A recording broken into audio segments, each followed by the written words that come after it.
The Lazy Man's Guide to Enlightenment, Chapter 1, Part 2, by Thaddeus Golas. What we need to remember is that there is nobody here but us chickens. The entire universe is made up of beings just like ourselves. Every particle in every atom is a live being. Every molecule or cell is a tribe of beings. Energy is a large number of us vibrating together. Space is an infinite number of our brothers and sisters in perfect bliss. There is no important difference between live and dead matter, since both are made up of live entities.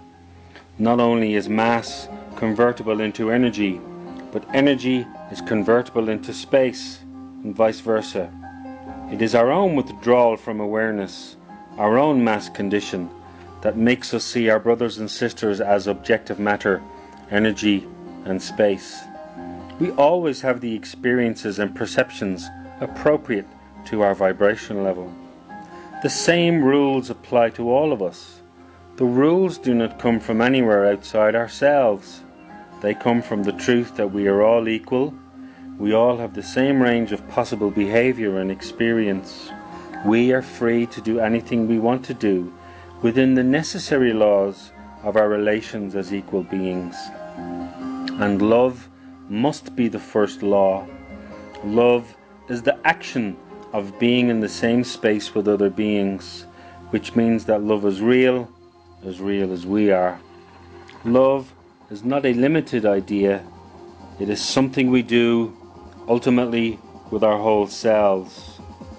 Perhaps many of us do not like it where we are in the universe now, but we can all be certain that we got here by our own decisions to expand in love or to withdraw from it.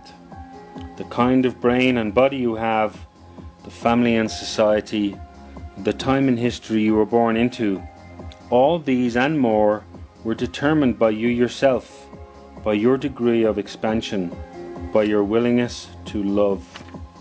No one did anything to you. No one forced you. There was absolute justice in the experience that each of us is having every second of the day. In one sense, we can all relax because nothing's secret, nothing is lost, nothing is forgotten, no one is abandoned. Each of us is the same kind of being, capable of outflowing attention and awareness or withdrawing it. And that is all we need to do. Give full, permissive, loving attention to absolutely everything that we see in our minds, in our bodies, in our environment, in other people. Expansion in love is an action that's available to every being in the universe all of the time. A willing awareness will take us to heaven. A loving attitude will make us free. Nothing else controls our fate. Good or bad behavior is secondary. Whatever you're doing, love yourself for doing it. Whatever you are thinking, love yourself for thinking it. Love is the only dimension that needs to be changed. If you're not sure how it feels to be loving, love yourself for not being sure how it feels. There's nothing on earth more important than the love which conscious beings feel towards each other, whether or not it is ever expressed. There is no point in worry or wonder about worse or better spiritual conditions, although that game is available. You will not be able to rise above your present vibration level to stay until you love the way you are now. No matter what your spiritual condition is, no matter where you find in the universe yourself, your choice is always the same: to expand your awareness or to contract it, and you have to start where you are. There's nothing wrong with being where you are. It's one of the infinite experiences available to us. What you are, I can be. What I am, you can be. Whatever we have done in withdrawing from full consciousness of the one mind, we are doing now. Whatever we are doing will always be within us to do, even when we're not doing it, and therefore it is not to be resisted but transcended. These are reminders that I frequently use. That is always within me.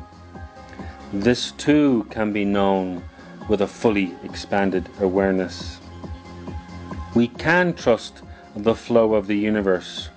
If these rules of love are true, then they are effective whether we agree with them or not, whether we are conscious of them or not, whether or not we use words to talk about them.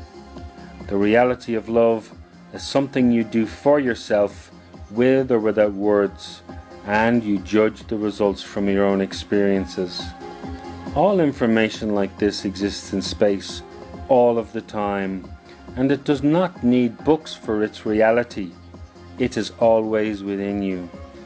It follows that I am not writing this book out of any sense of objection to what anyone believes now. Beyond all reason is the mystery of love. You know, we're all equal, and in truth, no one needs anyone to help them. No one needs to be told anything or given anything, and so it's okay to do the most compassionate thing anyway. Do the best for your brothers and sisters that you have in you. I am relaying what was given to me when I felt I most needed it. If I felt that way, maybe somebody else does too. This is a letter to my brothers and sisters, a love note to try to show how, when we thought love wasn't working, it was working perfectly. It is an interesting mental exercise to turn the whole game upside down. The problem is not how to free yourself from the mass level or how to get enlightened. The real question is, if you are a completely free and self-determined being, how did you lock yourself into a body to play games on the material plane? How did you get yourself and others to agree to this game? How did you get it to be so compulsive? Several times when I've spaced out, I have flashed, well, if it's that easy to get out, I might as well go back and play the game. Maybe that's the ultimate temptation, and maybe nobody really wants to know how easy it is. Nobody wants to upset the game. We may all be playing let's pretend, hide and seek. Physical reality is one of the biggest horror movies of all, and you know how we love horror movies. If the universe as we see it from our vibration level is illusory, only partially true, then that's all the more reason for enjoying it and loving it, instead of getting freaked by it. Everything that happens on Earth can be experienced on any thousands of different vibration levels, from the most euphoric to the gloomiest. We are entirely free to emphasize any level we wish. We need to change nothing but our own intention and love, our own expansion and love. Since the universe is nothing but live beings, each controlling his own level and his own relationships, there's absolutely nothing in the universe that needs to be corrected in any way. We do not have to do anything about it, whatever it is. There is consciousness everywhere in the universe, and we can all trust beings to handle their own decisions. No matter how it looks to us, love never loses control. The laws of our relations are as honest and exact as the laws of physics. I can't say I know at this moment what all these laws are, but on some level everybody knows that we are all getting exactly what we deserve. The harmony is infinite and one and divine. Where do you figure you fit into it? Do not be too hard on yourself. A little bit of love goes a long, long way.